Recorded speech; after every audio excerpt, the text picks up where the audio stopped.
But I think the main things is at the end of the day, volleyball is volleyball. It's in the same 9x9 court, and the rules are the same. So we. Is that on the back of your shirt? Yeah, it's on the back of the shirt. Beauty. A little free shout out for you. And it doesn't matter who's on the other side of the net. You need to still execute to the best of your ability if you want a chance to win. What is going on, ladies and gentlemen? Welcome back to another episode of the 9x9's coverage of the 2024 Paris Olympics. My name is Everett Delorme from Toronto. That is Rob St. Clair from Chicago. And today we are going to be breaking down men's pool C. I cannot wait to hear what kind of excuses Rob has for Team Freedom over there. And I can't wait to hear him contradict himself in all of the ways that he's been going after other teams, and he's going to give other reasons for the USA in this one. And Rob, when we're looking at men's pool C, so far, as we've mentioned before, time and time again, this is the best and deepest ever Olympic tournament. When we're looking at men's pool C, this is without a doubt the pool of death. Yep, this I is agree. without a doubt the pool of death, and this is without a doubt the pool that is probably going to be the messiest. That if anyone makes it out 3-0, they will be lucky. I don't think anyone's going to be managed to make it out 3-0. This is going to be a very, very, very difficult pool. Japan, USA, Argentina, Germany. Now, spicy. Now, if you're looking at this, obviously the US is coming into the season was a favorite. We'll get into this season in a little bit, I'm sure. Argentina won bronze last time around in 2021 and are bringing back majority the same team. Japan has been up and on the up and up and has a very well maintained team. And then Germany with who knows what can happen with Gregor Grosjean coming in, who's only really played one match this summer, but he led them to the promised land through the Olympic qualifying tournament, blew out everyone out of the water. No one expected Germany. So let's start with the Germans. Let's do it. Let's start with the team that only brought one opposite, and it's an opposite who barely played all summer long, but he is probably has the best shoulder in all of volleyball, maybe all time. And in terms of the speed in which he hits the ball, he led them to the promised land. He led them here through the Olympic qualifying tournament. Gregor Grosjean is going to definitely his last major international tournament of all time with these Olympic Games. He's the oldest player in the entire field. He's 39. I think he's maybe a couple months older than David Smith of the United States, who's the second oldest player in the field. And Germany only brought one opposite because it's all they need. And it's the guy with whom Germany's hopes lie. If Gregor Grosjean does not have a similar caliber tournament to what he had in the Olympic qualifiers in the fall, Germany has very little chance. And that's very interesting because it's just not the way that men's volleyball teams are built anymore. To have one truly dominant opposite like that who can carry you to 7-0 at Olympic qualifiers. Germany beat Brazil, they beat Italy, they beat Cuba. All of this was in Rio. They one of the great performances of all time for Grosjean to win 7 matches in 9 days at age 38. And that's been really the whole question that everybody in this pool and everybody in the entire Olympic field has been wondering is, can he do it again? And we've seen him so little so far this summer that we really don't know the answer to that. No, yeah, you're right. We don't know the answer to that. But I would assume, and I know that you're going to make this argument in a few teams' time, is that the schedule of the Olympics, especially this Olympics, and due to the fact that you're only playing 3 pool play games and you got a little bit more time, is going to play in their advantage, right? Agreed. There's no back-to-backs. There's no back-to-backs in this. And you're going to have an entire day to rest, right? He doesn't even have to practice the day after, right? He can just go out there and get a little warm. So I think that's going to work to their advantage. Now, unlike any other team in the Olympics, Germany is going to live and die by Grosjean's sword. No doubt about it. Like, how he does is going to dictate how this team does. And that's what makes them so dangerous, because he is someone who, especially since he hasn't played, like on the other side of like not playing and not having that time and see how he looks, No one knows how he looks. No one knows what to expect. If you're scouting this team, you're going to be scouting film from the Olympic qualifying tournament and the one match against France that they played at the VNL. And you don't know what to expect. But the reality is that although Germany is going to live and die by Grosjean, this team is a full team. This team, top to bottom, is very, very solid. You've got a solid outside core, and I think Tobias Brand, for me, is kind of the main guy out there, and he's really shown it throughout the VNL. I think Johannes Tilla is a very good and very underrated setter. Julian Zenger, in the same breath, is a very good, and I wouldn't necessarily say underrated. I think he's properly rated as a libero. And then in the middle, with Bremer and Massa, and then unfortunately Crick-Talk, you've got a really solid. I've already been seeing Crick's content from the Olympic Village. It's already happening. Oh my goodness. It's tough. I'm not going to touch that one. But this is a good team that could find themselves into a semifinal. No doubt about it. I don't think they fear any team in the world. I don't think that there's any team in the world that they look at and they go, I don't want to play those guys, right? Because you've got a roster that's filled with guys that play in Italy, Poland. They play in the top leagues. They play for top teams, and they know how to get it done. And especially with Grosjean leading the way from the baseline and the right side, he's a sledgehammer, and he has the ability to break anyone down. He sure does. So this German team actually kind of reminds me of the Serbian women. The obvious analog is Grosjean and Bošković. But the improvement of everybody else around that superstar opposite is something we've been talking about both those teams. Serbia, though, without Bošković, has absolutely no chance at the Olympic level to do any real damage, and Germany without Grosjean would be the same way. But yeah, there's a lot of respect to be had for the rest of Germany's roster. I think they brought 5 outside hitters, which was a good move because, for one, Karwacek can play opposite in a pinch, but just like Serbia, the women, they don't need a second opposite because their first opposite doesn't play well for them, then they have no chance anyway. So there was no real reason to bring a second one. Actually, kind of similar to the U.S. men that we'll talk about in a little bit. Pretty solid team all the way around. I think Mikhail Winiarski has done a very good job. He's instituted some pretty basic structures. That's pass the ball well enough, do your job, take care of the ball well when it comes to you, and when in doubt, give the ball to the old man, number 39 on the right side, 39 years of age on the right side. So the game plan for Germany is simple, and the scouting report for Germany is simple because it's just how are you going to set up your block and defense against Grosjean? And it's a similar problem to how women's teams are going to have to game plan against Serbia. How are you going to set up your block and defense against Tijana Bošković? That's the thing that in this pool I'm really interested about, because I agree with you that Germany doesn't fear any teams because there's no reason for them to. The last time they put all the resources into a tournament, they went 7-0. They beat Italy, Brazil, and Cuba in less than a week. So they have no reason to fear anybody. But I think everybody knows that this tournament is going to be won or lost for Germany on Grosjean's right shoulder. So it's the other teams in this pool, how the other 3 teams in this pool are built and are potentially configured to defend against him that I'm really curious about. And we don't know the answer to any of them, obviously, but I think Argentina could do a decent job of trying to defend against Grosjean. I think the United States is the best built team in this pool to defend against Grosjean, and I think that Japan is the worst built team in this pool to defend against Grosjean. All right, I think that's properly rated.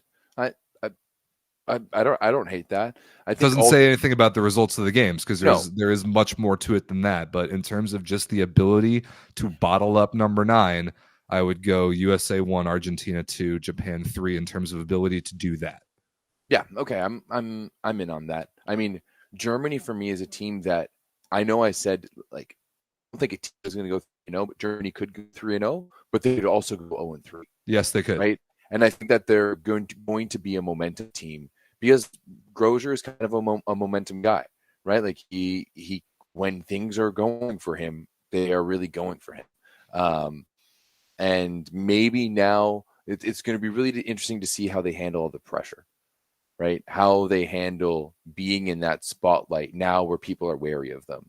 Now people they're not flying in under the radar like they did at Olympic qualifying, right? When no one really expects them to do anything. Now people know.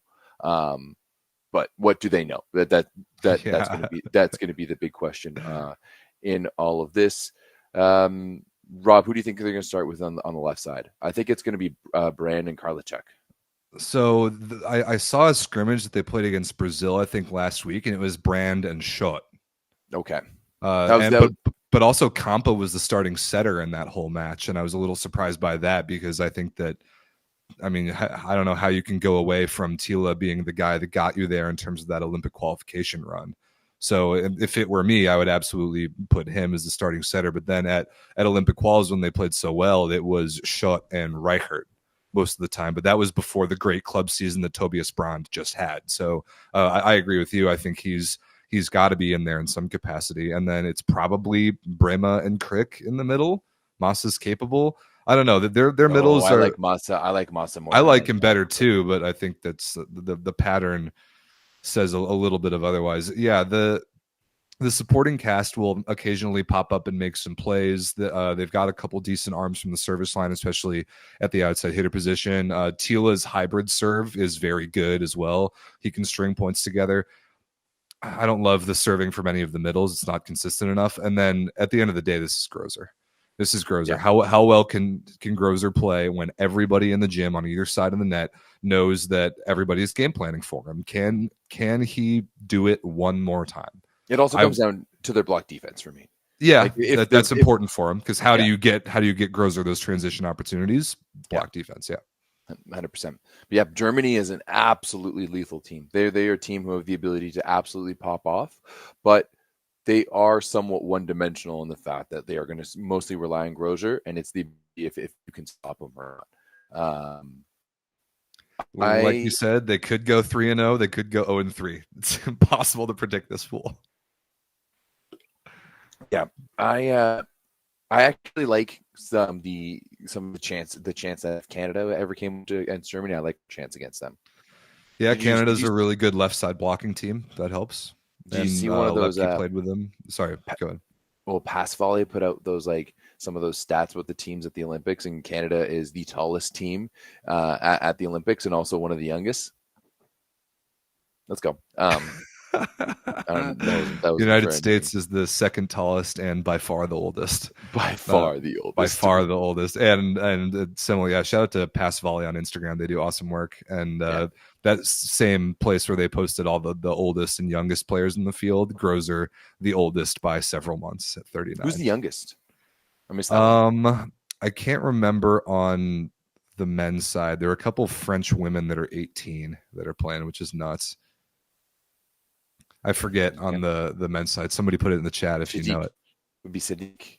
Sadiq's not on the roster. Oh no. Okay. Yeah. Fair enough. Okay. Ready to move on?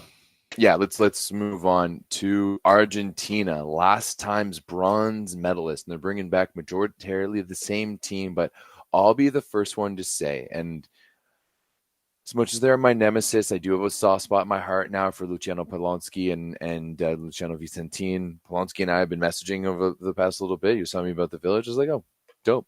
Let's go. However, the vibe of this Argentina team is different this year than it has been in the past. It's different than it was back in 2021, and it was even different than it was last year when they had such a great run and won their first ever South American championship. They just didn't seem to have that spark this year at the VNL, similar to your United States of America, which is funny because it's the two best setters in the world, kind of their team's in a bit of a slump. On paper, once again, Argentina has that ability to find themselves in a quarterfinal match and possibly win a quarterfinal match, just like we saw back in 2021. But I do think that this is kind of an American women's situation for this Argentina team where a lot of teams got better and they didn't necessarily get better. I think that's an excellent comparison and definitely true. I mean, their starting seven, I think, will be at least 5 out of the 7 same players. You had Sebastian Solé retire in the middle. It'll probably be Nicolas Zerba. And then you had I think Palacios was the second starting outside hitter in Tokyo. He didn't ever have to do very much.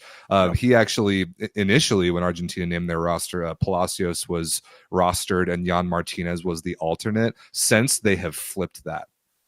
And now Jan Martinez is on the roster and Palacios is the alternate, which I completely agree with. I think Martinez has a lot of utility as a backcourt sub and just an elite ball controller. Also, just in case Donani gets hurt, which in the scrimmages against Italy last week, which Argentina lost 0-3, 2-3, Donani did roll his ankle, so that's something to keep an eye on.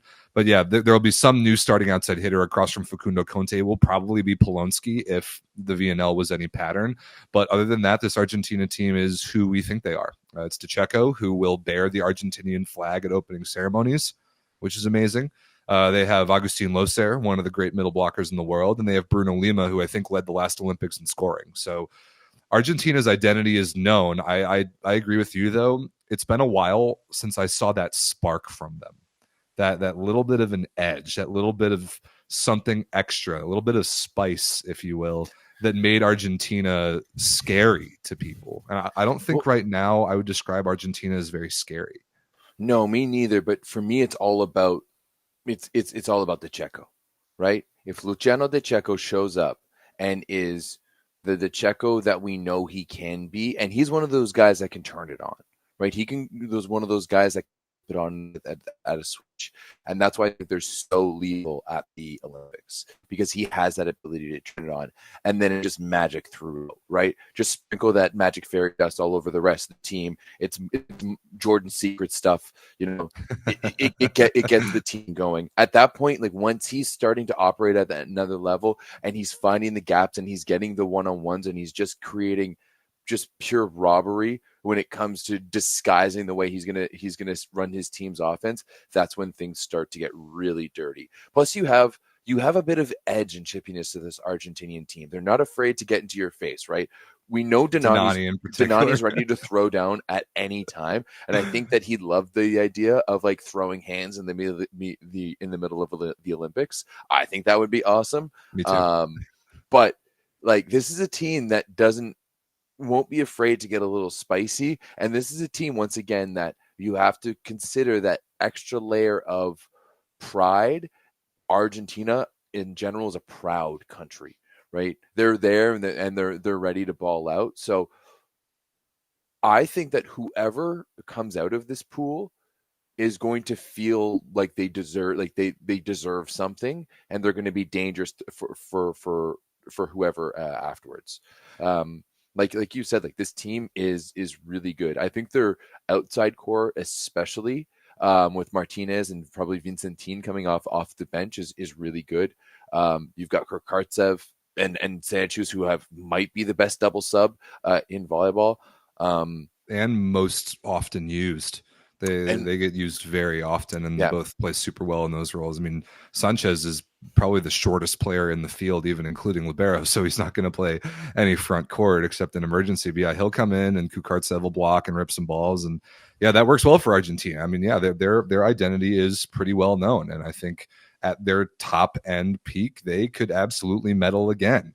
They could win a quarterfinal game again. I could definitely see that. Like Argentina, to me, is a first ball side out team. Yes. They're not really a great serving team, and I wouldn't Average. say they're statistically a great blocking. Well, they're statistically a very bad serving team, and I think they're a middle of the pack blocking team. So they're all about offense. They're all about first ball side out offense, and all about the ability to dig some balls. Sometimes they are a pretty good defensive team. And they're a highly skilled team for sure. Right. So that when they do get those touches, they generally have the ability to convert them, right? That'll come down to Lima and or Kukartsev in a big way. Those guys are going to have supremely good tournaments at that position in transition on offense. To me, the big question mark is going to be that M2 position. Are you going with Martin Ramos or are you going with Nicolas Zerba?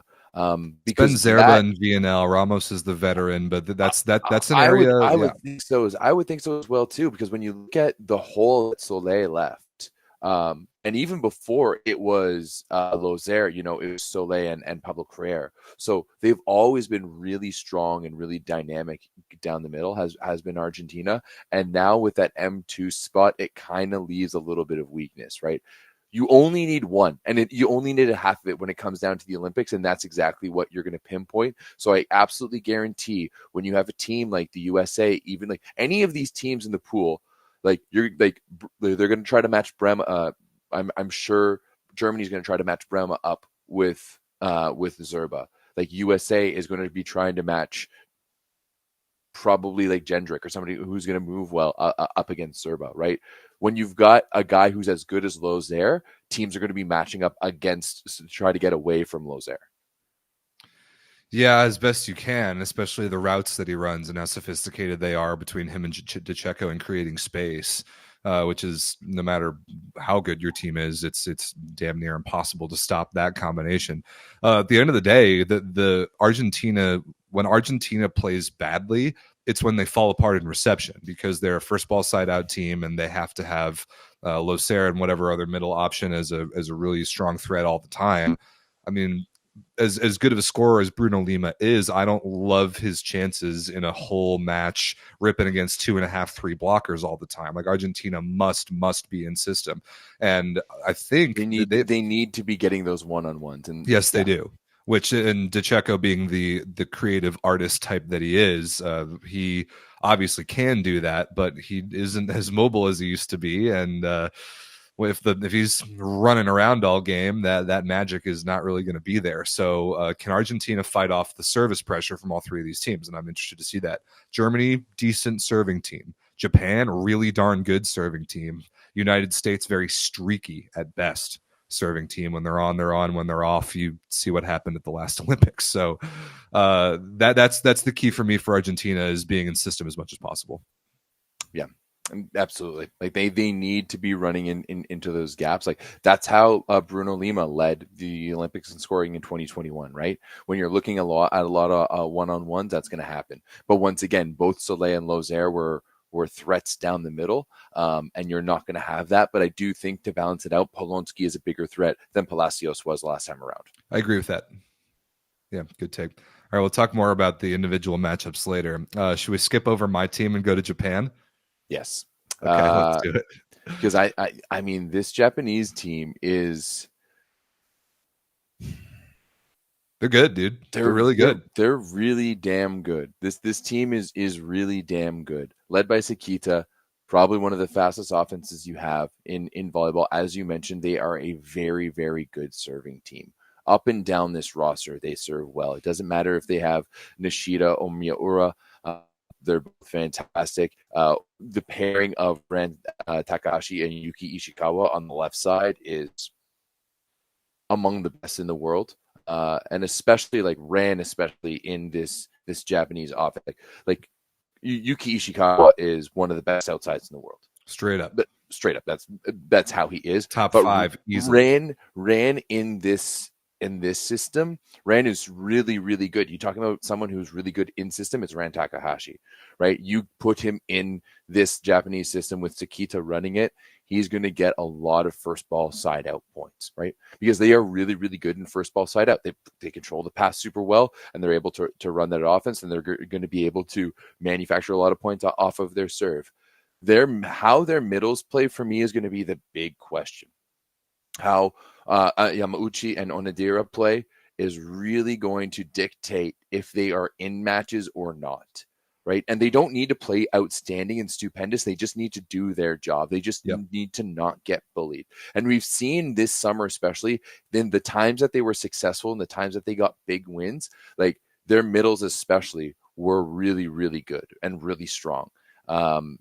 And held their own. If they are able to stay strong down the middle of the court and blocking wise, and especially offensively too, just to be able to pull things from, they need their middle to be engaged in the offense to be able to open things up everywhere else, especially in the pipe for Ran in first ball. If their middles can be strong, that's going to open up a lot and be really, really dangerous for a team like Japan. I agree with you. I don't even know if they need to be strong, because that's not the Japanese identity. I don't think they're built to be strong in the middle. It's about like holding their own and doing their job, like you said. Slowing down balls in the block, getting a kill or two here and there. Like, you're never going to see any of their 3 middles, because all of them play, any of their 3 anywhere close to double digits in scoring in a match. None of them are factors from the service line. They're not going to be contributing a whole lot of points, but they need to do their jobs. They need to be factors in the blocking game. They need to slow down some balls so that Japan can get into transition. Because that's the thing. not dissimilar from the Japanese women's identity. Japan is by far the smallest team in the field, and they are probably the fastest team in the field, definitely the fastest in-system offense in the field, and they're one of the best backcourt defensive teams in the field. Can they put enough pressure on opposing teams' offenses to slow them down and get into those transition situations? If you want to talk about the first line of defense being from the service line, that's really how Japan has to think about it. If Japan's trying to chase people around, where like if they play the United States and Micah Christensen is standing there at the net waiting for the ball to get to him with 4 options, they're going to really struggle. Those middle blockers are going to be on skates, and it's not going to enable Japan to be good at what they're good at in backcourt defense. They need to keep teams out of system, and they need to do enough in the blocking game. Enough. Because as we saw kind of in the VNL run that they made, where they went all the way and won silver, which was very impressive, probably their best tournament performance really ever in recent memory. Even when they got to the gold medal match, their right side block got completely exposed. They are a bad right side blocking team. I mean, Sakita is like 5'9" or whatever, and both Nishida and Miyaura are non-factors blocking on the right side. And France just set over every ball right over the top of them. They're as bad as most setters in the league, and that's going to be the I mean, Brizard is a better setter or a better blocker than both of those guys. Sure. Hell, I'd give Luke Herr to be a better blocker than both of those guys. So, tell me I'm wrong though. Like, they've got they do a lot of other great things, especially Sakita. I love the way that he runs that offense, but yeah, like that is definitely the big hole. Especially on that right side of the court. And Sakita will do the Toniuti thing where when the other team's out of system and he's supposed to be blocking, he'll pull and have the middle blocker and the left side blocker come all the way across to the opposing left side, like to their right side, and put up a double block in out of system situations. That's what Toniuti did in those Champions League runs and what he still kind of continues to do, at least at the club level. But the only way that they can do that is if they put teams out of system. If teams are in system against Japan, their right side block is going to get absolutely abused. Yeah. And that, however, I think is so so are the middles. And the one thing that I think is a bit of the one thing that kind of helps them against a team like Germany is that most of Germany's offense comes from the other side of the court. Yeah. That won't be going out so far out of their way to pick on that weakness of Japan. But Argentina and the United States' left side attack against Japan's right side block is a big time mismatch. Yeah, it really is. I mean, you're not wrong. It is a massive mismatch out there, and it's really going to come down to how well Japan serves and how well those two teams can weather the storm. And I mean, when it comes down to the U.S., Rob, that's where I think things get a little bit dicey. Like that's where the serve receive. If we're gonna jump into this right away. This is a team that I think personally has all of the personnel to get the job done and win a medal. I think coming into the summer, I would have said that they had the second best chance to win a gold medal and that it was kind of between them and Poland. Now, after this summer, I'm not so sure. I still think that they are medal contenders, and I still think that they are in that upper echelon of top 4 teams. However, this team has a lot of questions to answer. And I mean, we know who the guys are. Like we know what they can do. And we know that when they're at their best, they can be some of the best.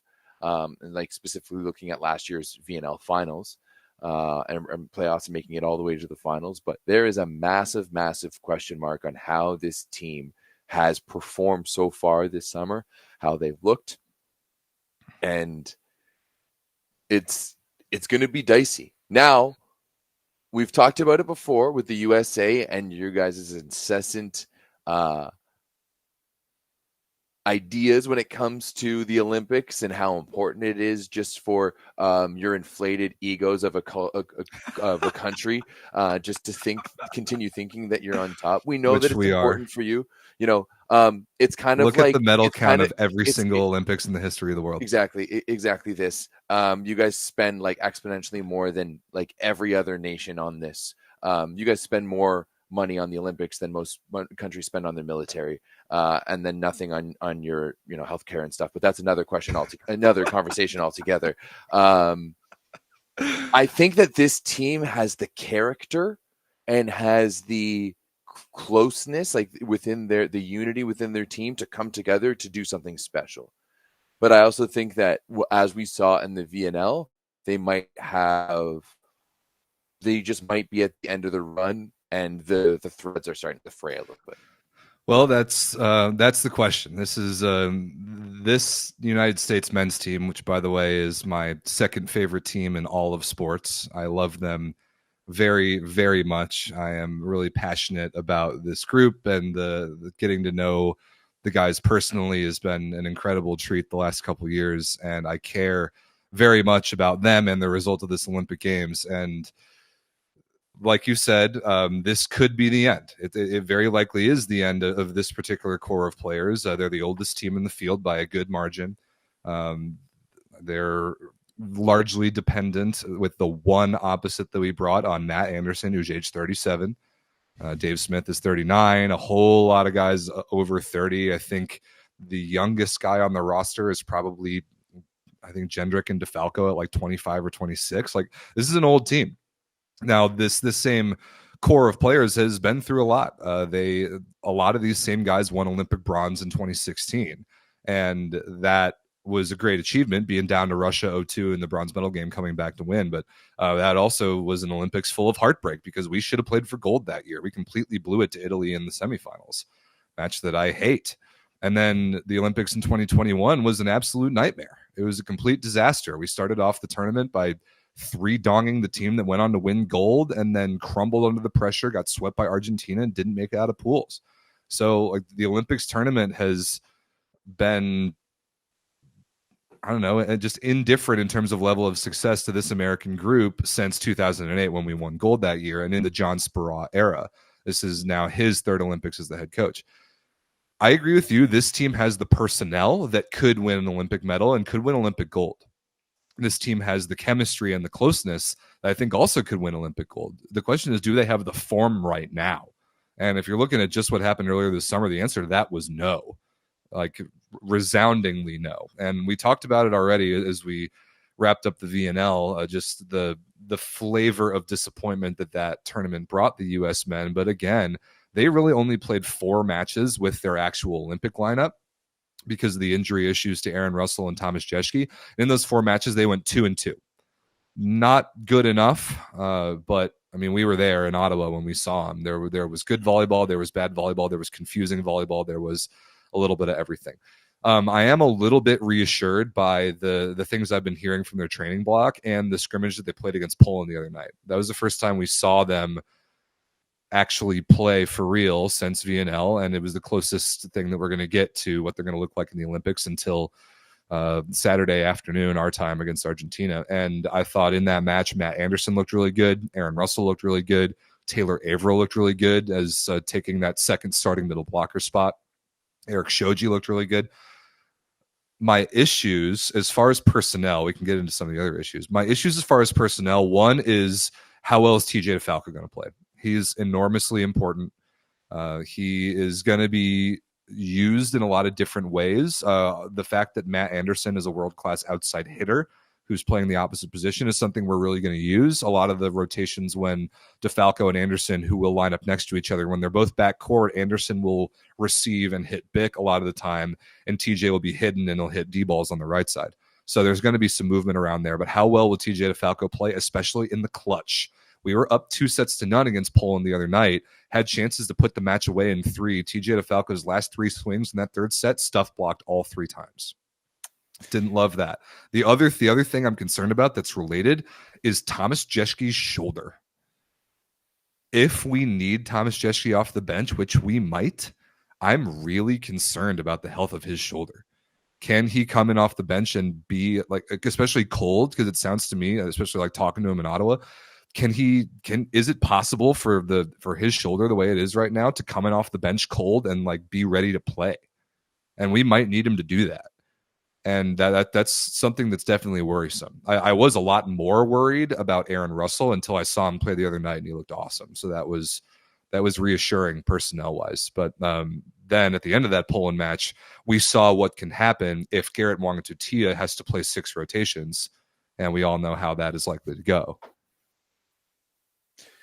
Yeah, not great. I mean, I think he's definitely solid and gets there in the job done, especially in that serving and passing defense, like serving sub role. But no, like he's not someone like if Brazil gets to Lucas Bergman, if USA gets to Garrett Mwangatutia, no chance. That's where things are starting to get dicey. So there's a lot that goes into this. I think serving is something that everybody always looks at with the USA men, especially because of how we failed in Tokyo, being so bad at serving that whole tournament. Serving is the most volatile skill in the game. It's just going to be what it is on that particular day. I thought we served pretty well against Poland the other night, all things considered. That we touched balls on the block. I thought we dug balls. I thought we were okay in transition, but not good enough. That's something that worried me a little bit. Transition offense has been a big part of our identity for 20 years. And I think when we get chances to score in some of these areas, there needs to be more of an intent to terminate. That's another kind of thing that I have. Everett, I'll ask this to you, and I'll ask this to the people in the chat. When the U.S. needs a point after point 20, who's the guy? For me, it's either got to be Anderson or DeFalco. Just from attitude, the side, but I think that's the one maybe strength yet downfall of the U.S. that they don't necessarily have that one guy. Like I can see them going. It really depends on how Micah's dealing that day, right? If Micah's wheeling and dealing and everyone's in on it, like you just kind of go with what the offense dictates, right? And I think the U.S. more so than any other team in the world is going to be dictated almost like situationally. But yeah, if it's going to be one guy, it has to be Anderson.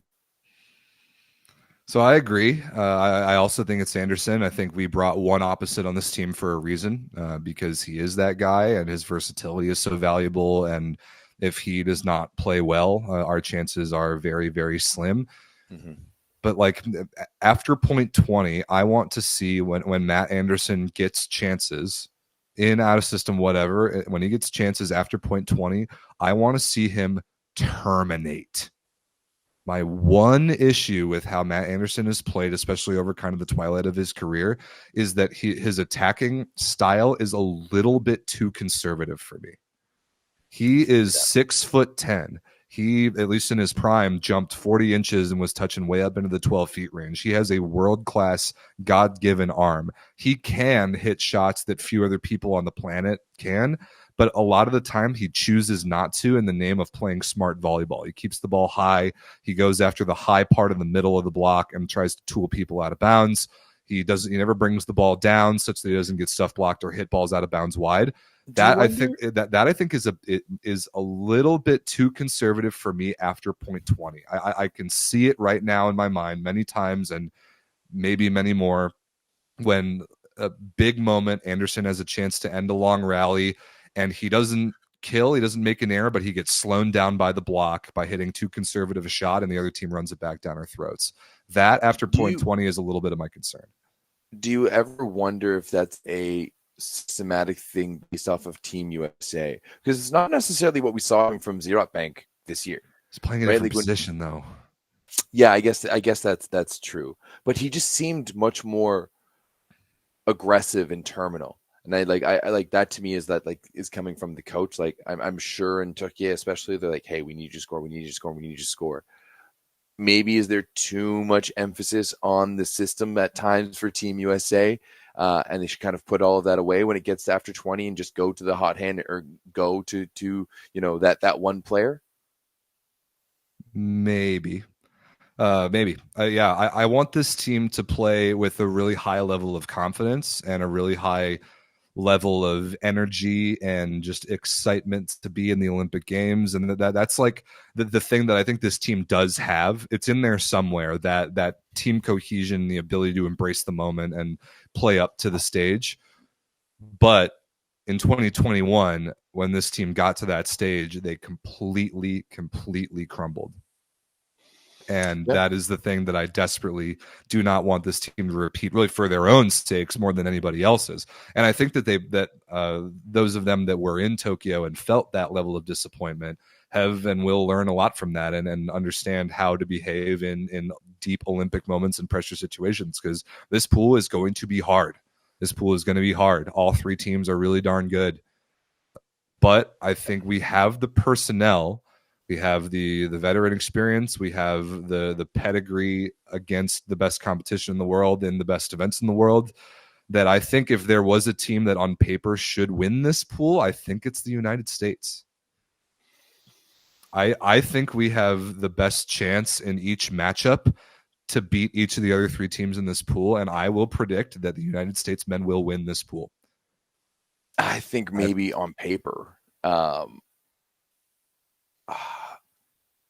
this pool is really tough for me, Rob. It's hard. It's really hard to pick. I still don't know who I think is going to win this pool, because it's going to come down to sets won, sets lost. Definitely. Yeah, this will be a tiebreaker, maybe even point ratio. It is going to be a bloodbath, an absolute bloodbath. And like I said, I think that whoever comes out of this pool is going to be so battle tested and so ready that, you know what, they're going to take a run. I will say, Rob, that it did take John Speraw 9 years since after joining UCLA to win his first NCAA or his first NCAA championship with the Bruins. Everyone thought the minute that he went to UCLA, it was going to be over and done with, because they were, pretty good back then. Alex Gates was retiring, and he had just won one at UCI. He had just won one at UCI, exactly. And it took him a little bit longer than everyone expected. Now he's won two, and now he's rattled off two. So if you're just basing this on the John Speraw side of things, maybe there's some good mojo and some good juju there that he's going to be able to turn things around. But we are going to have to see quite possibly the best version we've ever seen of Matt Anderson. We are going to have to see Micah Christensen in that best setter in the world form. Same thing with Eric Shoji. Like, this team needs to have a complete turnaround from what we saw at VNL. And they need to peak. They need to start peaking right away. Like, this isn't a team that can kind of like ease their way into the Olympics this time around.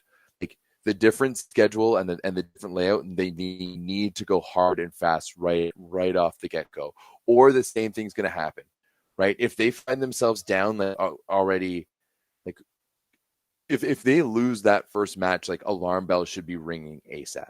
Like, it's not over yet, but they need to have a really strong performance in that first match, or else all of the doubt's going to start creeping in.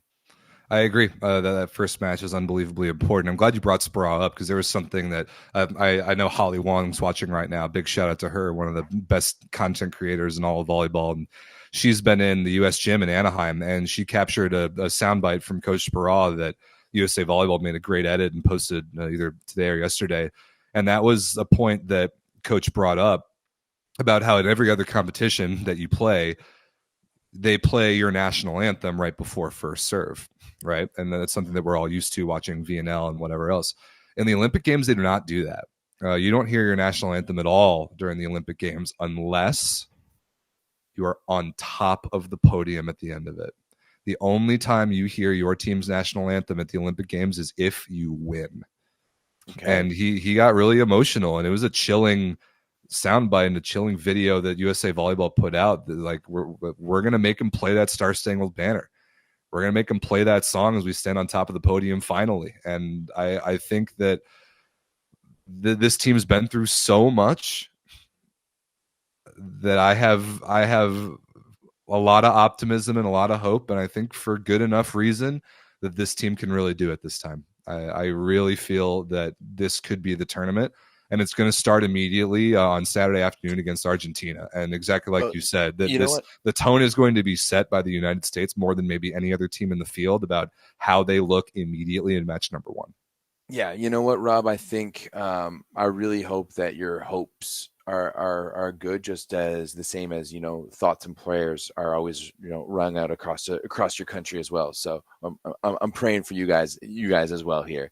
But yeah, I mean it's going to be a big one, and we saw the USA play Argentina earlier this summer in Ottawa. We I think smoked that them. And I think that's the most dangerous situation possible. I really, really, really do. So that's Because the thing of with this pool. I looked through it as far back as I could. There is no meaningful match history between really any of these teams, except like kind of the US and Argentina in like VNL preliminary rounds.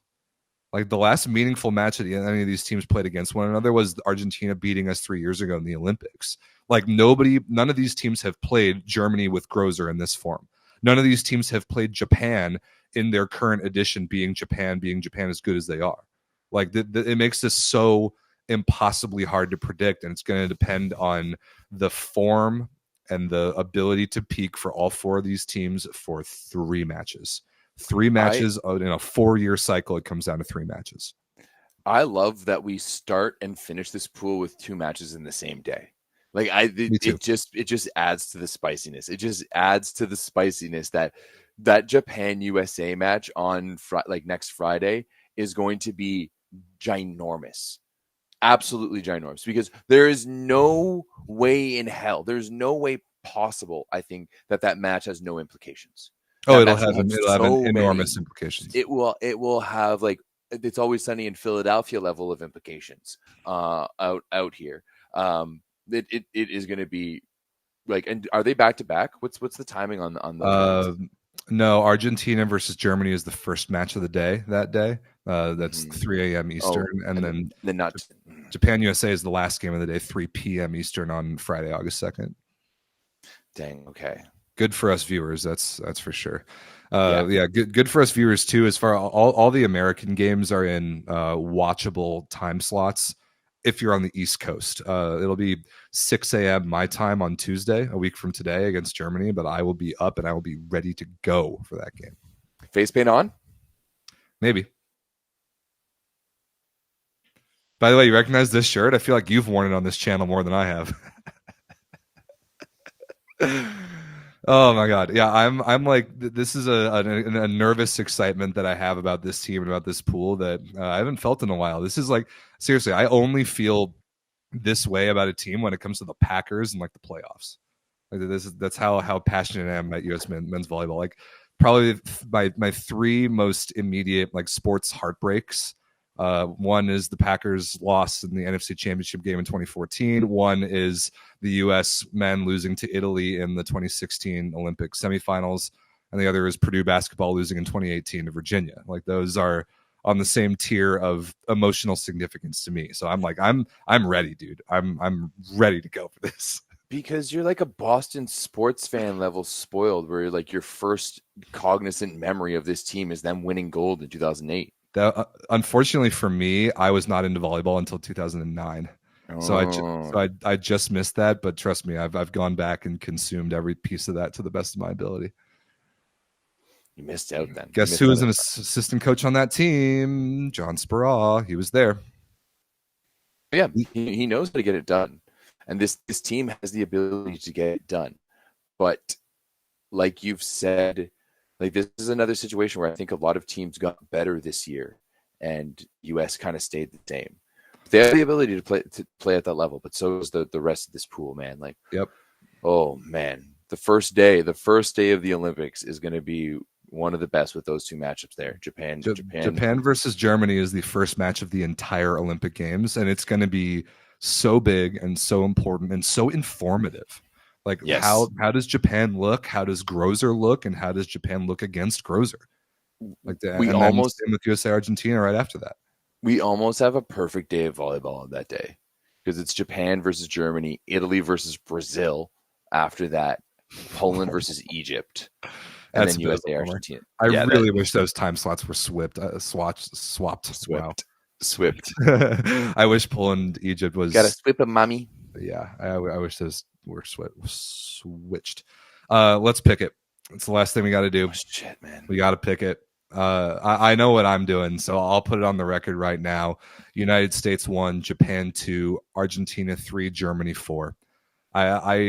It's difficult. It could be like somebody said in the chat earlier. It could be one of the very rare cases where we have 2-2-1 teams and 2-1-2 teams, which can only happen.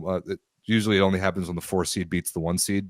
Yeah, and everyone else holds, or whatever other like crazy combinations, tiebreakers there can be. For some reason, I have a feeling that Germany's magic won't quite be there the same way as last fall. But I do have a very good feeling about the United States. Obviously, I do. It's very emotionally driven, but I'm going to continue to ride it until they show me otherwise once the ball's in the air. Okay. What was your ranking again? USA 1, Japan 2, Argentina 3, Germany 4. Okay.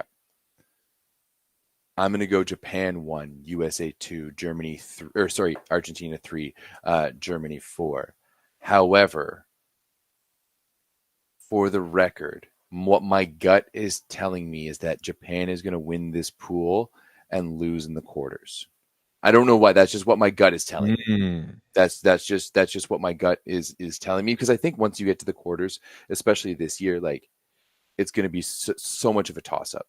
Everything is a coin flip. This field is way too good. Everything is a coin flip. And I think that we've always, like, Japan has always been a good preliminary round pool play type of team. They always they're always, like, especially at the VNL, they're always good in those types of scenarios. And I think they're going to thrive in that setting. And then I think someone is going to be game planned and ready for them in the semifinals. Yeah, I have a lot of faith in Japan. Ooh, that would be something. Oh, like, could you imagine? imagine? I don't know if Discord would survive. The Discord may not survive if Japan and Canada played each other in the semifinals. Oh my god, that would be something, dude. Yeah, I think Japan is really darn good. I have a huge amount of respect for them.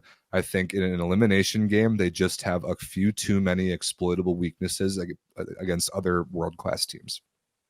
Yeah, I tend to agree. I would tend to agree. I think that I think they're going to do well. I think they're going to go 2-1. I think they're going to go 2-1, beat USA and Argentina, but lose to Germany. Germany's one win is going to kind of come against Japan. Honestly, I think that Germany matches up the best against Japan compared to the other two teams in this pool. Might be the best chance they have. Bro, I'm just going on what my gut tells me. Okay. Yeah, dude, it's all vibes in this pool. I mean, you all can pick whatever you want in the chat too. You want to know why I'm memeable and why all of the memes in the Discord are for me is because I don't think right. My yeah, exactly. No thoughts, just vibes. My thoughts are, oh fuck, I shouldn't have said that after the case, right? That's why we love you, Everett. But yeah, it's just my Audi HD just running rampant and just incessant verbal diarrhea until I'm like, oh no, I shouldn't have said that. Hagrid meme. I shouldn't have said that. I should not have said that. Well, I'm saying that the United States is going to win this pool, and I'm sticking with it. For the record, I'm not at all saying it's going to be easy to knock out Japan. They're going to lose in a 5-setter in the quarterfinals to Canada.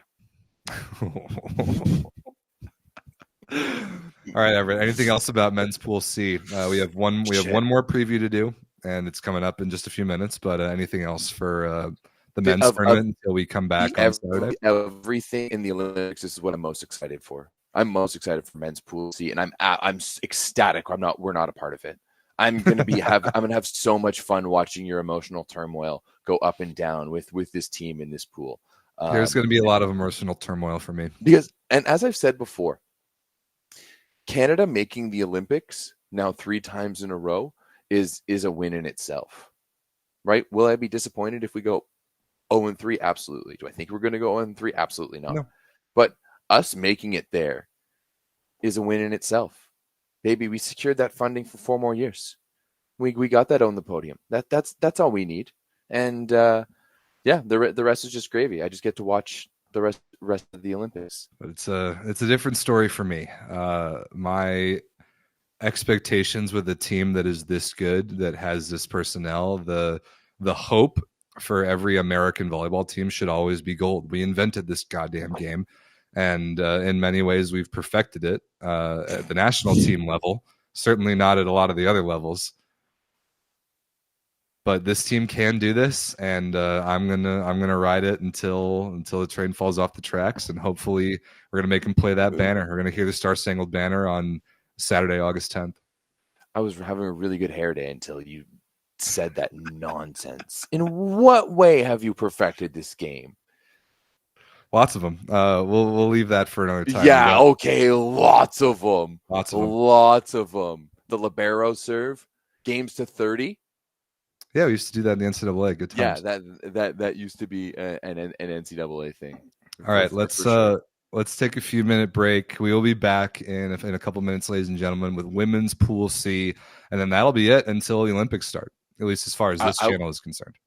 I won't lie, Rob. I think I'm winning these previews. Like the chat is like agreeing with me 90%. The chat is overwhelmingly anti-American, and that is okay. I am okay with I don't know if they're overwhelmingly anti-American or you're just overwhelmingly biased towards America. Everyone calls me biased towards Canada, but it's always that's how it's supposed to be. This is an opinionated, biased show. And it's going to stay that way. It's going to stay that way. All right, people. Thank you for watching. We'll be back in a few minutes to talk about women's Pool C.